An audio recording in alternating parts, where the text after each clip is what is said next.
आपके जो पिताजी थे रामविलास पासवान जी बहुत ही लेजेंडरी लीडर रहे हैं, लेकिन वो भी हमेशा पीछे रहे, केंद्र में रहे पर स्टेट में हमेशा उन्होंने साथ दिया सीएम का, पर सीएम की पद पे नहीं आए।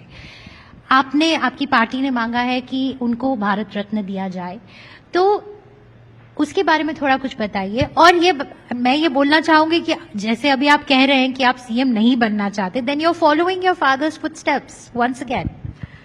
देखिए, सबसे पहले भारत रत्न का आपने जिक्र किया, मैं उनका बेटा हूं।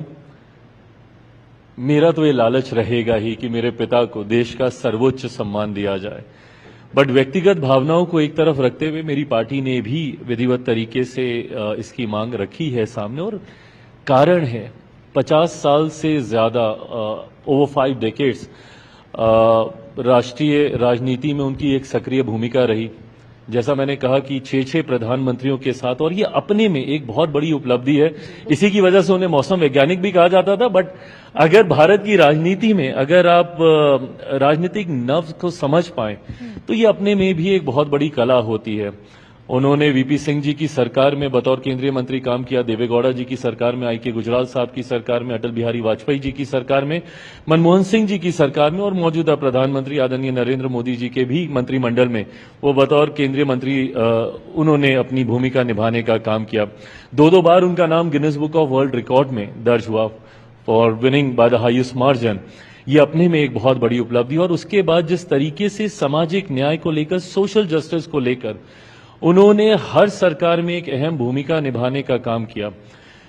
आज की तारीख में शायद लोग इस बात का महत्व भी नहीं समझ पाए, बट आज जब कांग्रेस और ये तमाम नेता संविधान को लहराते हैं और बाबा साहेब का नाम लेते नहीं थकते। कल भी राहुल जी मेरे ही राज्य गए हुए थे और वहां पर जाकर वो जय भीम के नारे लगाते हुए बाबा साहेब के विचारों को वो याद कर रहे थे। ऐसे में सवाल उनसे भी बनता है कि आप जिनकी बात कर रहे हैं वो हमारे संविधान के निर्माता हैं, संविधान के रचयिता हैं, पर उनकी एक भी तस्वीर भारत की संसद में 89 तक नहीं थी।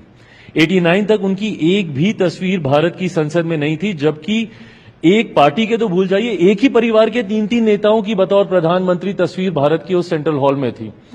ऐसे में आज जब ये लोग बाबा साहब का जिक्र करते हैं तो इनको ये याद होना चाहिए कि बाबा साहब की पहली तस्वीर भारत की संसद में मेरे नेता आदरणीय रामविलास पासवान जी जब वीपी सिंह जी की सरकार में श्रम एवं कल्याण मंत्री थे, उस वक्त लगाई गई थी। उस वक्त बाबा साहब को भारत रत्न दिया गया था। तो जो लोग आज इन तमाम बातों को लेकर राजनीति करते हैं, बस उनको सिर्फ मैं बताना चाहता हूं कि मेरे पिता हैं, उनके योगदान को तो मैं सर्वोच्च रखूंगा ही, बट मेरे नेता हैं और उन्होंने देश के लिए ये तमाम ऐसे कार्य किए हैं जिन्होंने सामाजिक न्याय की व्यवस्था को मजबूत करने का काम किया। इसीलिए भारत रत्न की हम लोग मांग करते हैं। बट आपका जो पहला प्रश्न था कि मैं अगर बिहार नहीं जाऊंगा तो कारण वही होगा कि पापा भी यहीं पे थे। मैं बिहार जाऊंगा, बट बिहार किसी पद की लालच में मैं जाऊं, कतई नहीं। बिहार में बिहार फर्स्ट, बिहारी फर्स्ट की सोच को कैसे धरातल पर उतार पाऊं, इस